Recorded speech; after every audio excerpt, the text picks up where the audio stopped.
Hello guys, नमस्कार अनि स्वागत छ तपाईँहरूलाई मेरो ब्लगमा। आशा छ तपाईँहरू सन्चै हुनुहुन्छ होला। तपाईँहरूको दिन राम्रै चलिरहेको होला। मैले धेरै दिन अगाडिदेखि चाहिँ सोचिरहेको थिएँ कि हाम्रो मिस्टर हिस्ट्री ब्रोको बारेमा चाहिँ एउटा भिडियो बनाऊँ भनेर सोचिरहेको थिएँ, तर टाइमले मिलिरहेको थिएन र आज चाहिँ त्यही भिडियो बनाउन गइरहेको छु। मिस्टर हिस्ट्री ब्रोको सायद तपाईँहरूले चिन्नुहुन्छ हुँदैन, सायद चिन्नुहुन्न भनेदेखि यहाँनिर चाहिँ उहाँ चाहिँ मिस्टर हिस्ट्री ब्रो हुनुहुन्छ। हाम्रो मोटो ब्लगर हो उहाँ चाहिँ चितवनको डट टेम्पलमा चाहिँ रेसिङ चलिरहेको बेला उहाँ चाहिँ जानुभएको थियो। उहाँ पनि एउटा मोटो ब्लगर हुनुहुन्छ, त्यही भएर उहाँ त्यहाँनिर जानुभएको थियो। आफ्नो ब्लग बनाउँदै त्यहाँनिर जानुभएको थियो। टेम्पलको केटाहरूले चाहिँ त्यस्तो ठुलो कुरा पनि होइन, सानो कुराले गर्दाखेरि चाहिँ त्यहाँको अब डट टेम्पलको केटाहरूले चाहिँ ग्याङले चाहिँ उसलाई हातपात गरेको कुटेको थियो र त्यतिखेर पनि उसले केही गर्न सकेन बिचरा, किनकि एक्लै हो। ऊ एक्लैले अब 4-5 जना आएर कुटेपछि त उसले के गर्न सक्छ र? केही गर्न पनि सक्दैन। तर अनि त्यो कुरा त्यसरी नै त्यतिखेर अब कुटाइ खाइसकेपछि त्यो कुरा कति दिनसम्म त्यसको चर्चा भयो, त्यसपछि त्यो त्यतिकै सक्यो। प्रो चाहिँ अलिकति निडर टाइपको, जे छ त्यो सत्य बोल्ने, नडराउने, सत्यमा ऊ नडराउने त्यस्तो टाइपको मान्छे हो। मैले उहाँको भ्लग चाहिँ मैले पहिलादेखि नै हेर्थ्यो।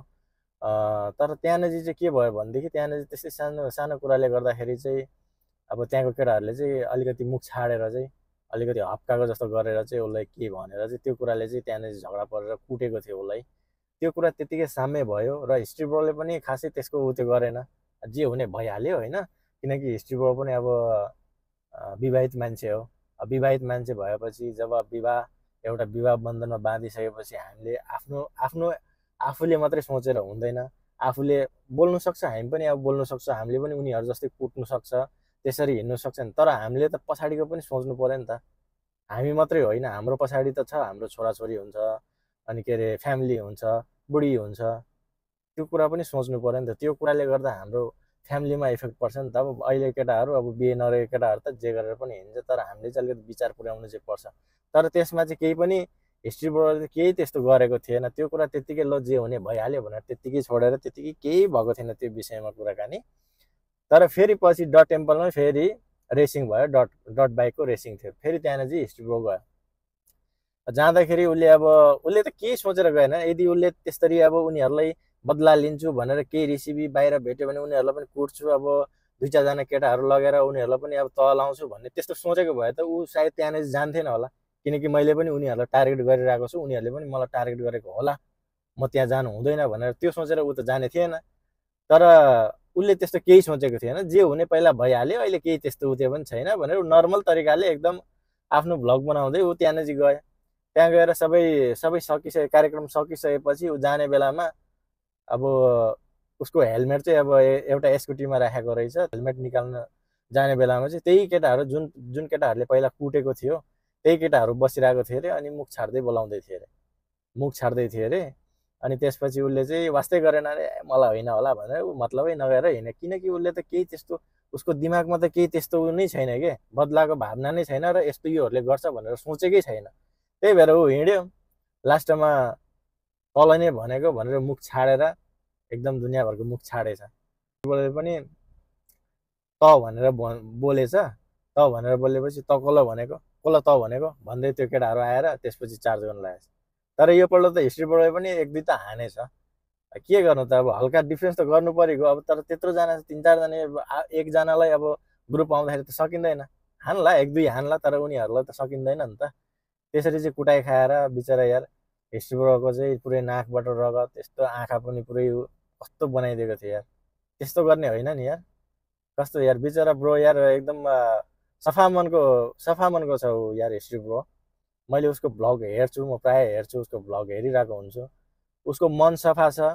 ऊ जे छ त्यो फ्रेङ्की उसले बोल्छ, ठाउँमै बोल्छ, उसले डराउँदैन र उसको मन पनि एकदम कमलो छ। उसको एउटा भिडियो मैले हेरेको थिएँ जहाँ कि इन्डियाको टुरिस्टहरू चाहिँ आउँदाखेरि चाहिँ कुन ठाउँमा हो त्यो चाहिँ ठाउँको नाम चाहिँ मैले भुलेँ, बाटोदेखि चाहिँ तल खोलामा चाहिँ गाडी नै पल्टेर गएको थियो क्या। त्यहाँनिर चाहिँ कति मान्छेहरू बगायो, कति मान्छेहरू बचाऊ भन्दै त्यहाँनिर त्यस्तो गर्नु। त्यहाँनिर चाहिँ हिस्ट्री ब्रो त्यहाँनिर जाँदाखेरि बिचरा हिस्ट्री ब्रो पुलिसहरू सँगसँगै त्यहाँनिर तल गएर बचाउने कोसिस गर्दै थियो।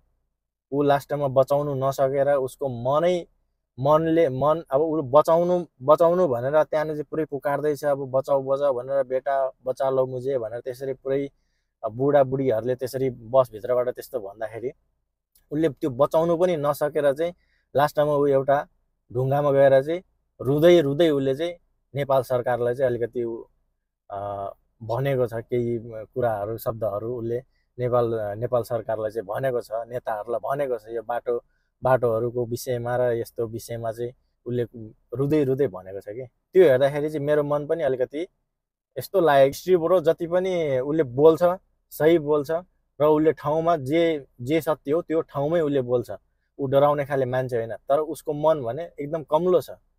हिस्ट्रीबाट मान्छे एकदम राम्रो मान्छे हो र उहाँलाई चाहिँ डट टेम्पलको केटाहरूले चाहिँ यस्तो गरेर चाहिँ ठिक गरेको होइन नि। यो त चाहे भने हिस्ट्री ब्रोले पनि गर्न सक्छ नि त, सक्दैन? हिस्ट्री ब्रो पनि त्यस्तो कम्ती छैन। डट टेम्पलको केटाहरू चाहिँ कुट्ने केटाहरू हेर्दाखेरि म हाँस उठ्छ यार। त्यो कुट्ने केटाहरू यस्तो छ, त्यो गाँजा खाएर ड्रग्स खाएर यत्तिकै सकिसकेको छ मान्छे, फु गर्दा ढल्ने खाले मान्छे छ, तर ग्रुप भएपछि त उनीहरूलाई त आठ त्यत्तिकै आउने भयो, त्यही पनि गाँजा साजा ड्रग्स खानेहरूलाई त आठ त त्यत्तिकै त्यसले चार्ज दिइहाल्छ। अनि त्यसरी कुटे ग्रुपमा सिङ्गल उनीहरू अवस्था त्योहरू त केही पनि होइन त उसको अगाडि त।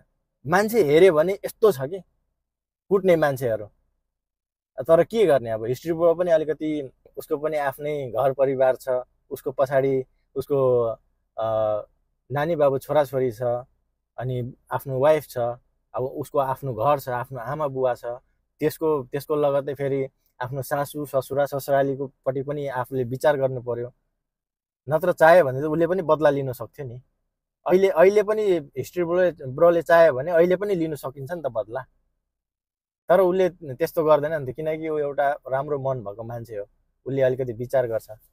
तर हिस्ट्री ब्रोले पनि अलिकति विचार गर्नु, भ्लगहरू बनाएर हिँड्नुहुन्छ। तपाईँको भ्लग चाहिँ मैले तल्लो स्टेपदेखि मैले हेर्दा अहिले तपाईँ यहाँ आइपुग्नु भएको छ। अलिकति विचार गर्नु, त्यस्तो लफडामा परेर काम छैन। बरु त्योभन्दा बरु टाढै जाउँ हामी। विवाहित मान्छेहरू के छ र, हामीले त्यस्तो अब केटाहरूसँग अब त्यस डिस्कस गरेर गरेर केही फाइदै छैन। उनीहरूले हामीलाई हात हाल्यो भनेदेखि हामीले अब केही गर्नु सकिँदैन। गर्नु सकिन्छ, तर पनि हाम्रो पछाडि मान्छे छ, अब त्यो गर्दै अब उसले हात हाल्ला मैले हात हाल्ला, त्यसो गर्दै गर्दा झगडा बढ्दै जान्छ। त्यसपछि आफ्नो फ्यामिलीहरू, आफ्नो छोराछोरी, आफ्नो बुवा मम्मी, त्यस्तो त गर्नु हुँदैन। हिस्ट्रीबाट पनि अलिकति विचार गर्नु।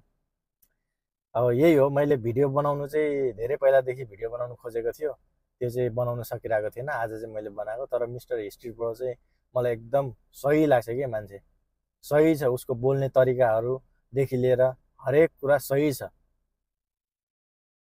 उसले जे छ ठाउँमा बोल्छ कि ठाउँको ठाउँ उसले जे छ त्यो सही कुरा छ भनेदेखि त्यो कुरा त्यहीँ नै चाहिँ बोल्छ। ऊ डराउँदैन, सही ठाउँमा सही कुरामा ऊ कहिले पनि डराउँदैन, कहिले पनि झुक्दैन, त्यस्तो टाइपको मान्छे हो। त्यही भएर डट टेम्पलको केटाहरू पनि त्यस्तो गर्नु चाहिँ ठिक होइन।